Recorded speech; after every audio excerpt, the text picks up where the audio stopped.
Saudara, fenomena brain rot mengintai generasi muda. Pembusukan otak atau kemerosotan kemampuan otak akibat mengonsumsi konten daring di media sosial secara berlebih dapat memicu gangguan mental. Lalu bagaimana? Berbagai cara dapat dilakukan agar tidak mudah kecanduan gawai. Fenomena brain rot mengintai generasi muda. Istilah brain rot yang semakin populer di tengah masyarakat merupakan pembusukan otak atau kemerosotan kemampuan otak akibat mengonsumsi konten daring di media sosial secara berlebih. Paparan konten yang dinilai sejumlah pakar memicu zat rasa senang pada otak secara berlebihan dan dapat berakhir adiksi. Edric Erikar, Gen Z yang sedang menyelesaikan tugas akhir atau skripsi, mengaku sempat kecanduan bermain gawai. Mahasiswa jurusan teknologi informasi ini bercerita terkadang lupa waktu saat melihat konten-konten receh di media sosial hingga bermain game. Edric tidak sadar meninggalkan tugas utamanya. Lumayan sering, bisa dibilang sering sih. Berapa jam biasanya kalau main media sosial? Kalau untuk jamnya bisa dibilang itu ya hampir seharian bisa. Seharian hampir. Sempat kecanduan bermain gawai ternyata berdampak pada keseharian Edric. Sering hilang fokus dan mudah gelisah dirasakan Edric saat beraktivitas. Merasa kerap hilang fokus, Edric secara perlahan mulai membatasi penggunaan gawai secara berlebih. Berolahraga dan membaca buku menjadi pilihannya agar bisa kembali fokus dan terhindar dari kecanduan gawai. Saya pun bertemu dengan Lahargo Kembaren, psikiater di Pusat Kesehatan Jiwa Nasional Rumah Sakit Jiwa Marzuki Mahdi Bogor. Lahargo menjelaskan banyak pasien dari berbagai kalangan yang datang dengan keluhan mengarah brain rot. Kebanyakan pasien sering mengonsumsi konten media sosial yang berakhir pada penurunan fungsi otak. Orang yang mengidap brain rot akibat terlalu lama menggunakan gawai dapat perburuk atau memicu gangguan mental. Begitu banyak informasi yang diterima tanpa ada waktu dan jarak untuk memfilternya, dan itu bikin otak kita kelelahan dan menyebabkan kita gampang overthinking dan berujung pada cemas. Dan itu seringkali diawali dengan paparan media yang terlalu berlebihan juga, sehingga gampang munculnya cemas. Atau tadi gangguan depresi, yaitu gangguan kejiwaan yang ditandai dengan mood yang sedih, irritable, sensitif, gampang marah, kehilangan semangat, energinya drop, fokus konsentrasi terganggu, sampai punya keinginan untuk menyakiti diri atau mengakhiri hidup. Nah, itu juga bisa menjadi pencetusnya adalah brain rotnya tadi.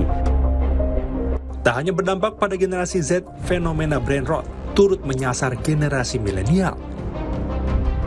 Gaby, bukan nama sebenarnya, perempuan milenial berusia 32 tahun mengaku kesehariannya habis bermain gawai. Bahkan, Gaby tidak hanya bermain di satu aplikasi media sosial saja.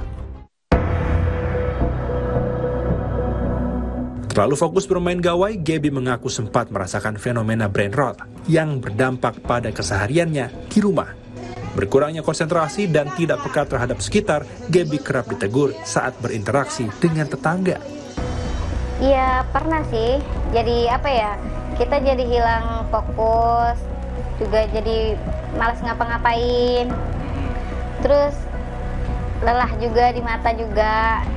Ya lupa masak juga, lupa nyuci, kadang sama ngurusin anak.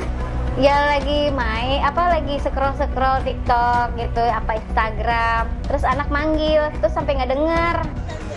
Pakar media digital Monash University Indonesia Ika Kalina Idris membenarkan penggunaan gawai berlebih sangat berdampak pada kelas menengah ke bawah.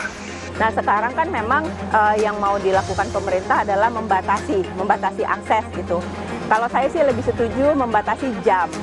Nah, akses itu susah kita batasin. Kenapa? Karena kita harus melihat ini bukan cuma intervensi teknologi sebenarnya, kita harus intervensi secara sosial.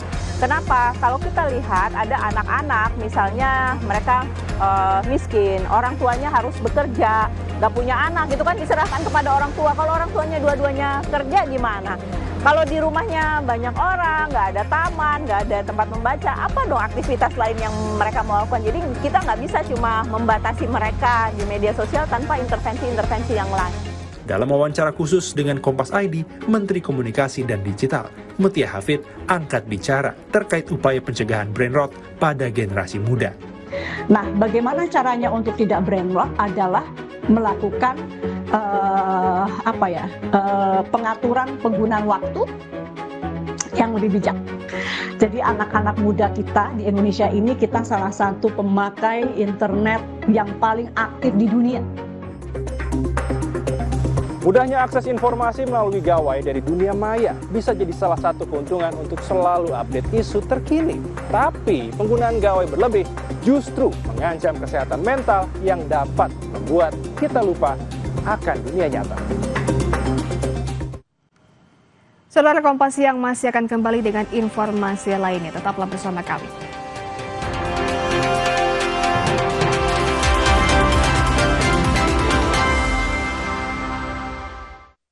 Divisi Rem de la Creme kompetisi sepak bola Belanda, tempat para jawara bertarung di atas rumput hijau.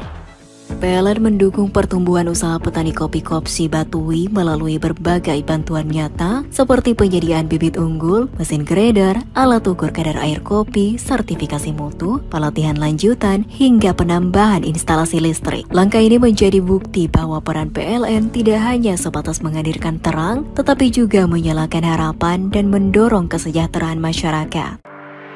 PLN memberikan persembahan terbaik bagi masyarakat melalui penanaman 7.000 bibit mangrove di Kabupaten Jeneponto. Melalui kolaborasi antar pemerintah, masyarakat, dan komunitas, PLN WIP Sulawesi berharap program penanaman mangrove ini dapat menjadi langkah awal menuju kawasan pesisir Jeneponto yang lebih tangguh, hijau, dan berdaya saing secara lingkungan dan sosial. Melalui program tanggung jawab sosial dan lingkungan, PLN memberikan dukungan kepada kelompok tani Kopsi Batui yang mengelola kebun kopi di bawah jaringan transmisi 150 kafe di sekitar proyek pembangunan PLTMG Luwu berkapasitas 40 MW. Bantuan berupa bibit dan mesin oleh PLN WIP Sulawesi memberikan dampak signifikan terhadap efisiensi kerja dan peningkatan kuantitas produksi kopi. PT PLN Persero Unit Induk Pembangunan Sulawesi menunjukkan komitmennya terhadap pelestarian lingkungan melalui penanaman 7.000 bibit mangrove jenis Avicennia di lahan seluas 2,7 hektar di Kabupaten Jeneponto, Sulawesi Selatan. Program ini merupakan upaya PLN dalam mencegah dampak abrasi dan mendukung keanekaragaman hayati, terutama flora dan fauna pesisir.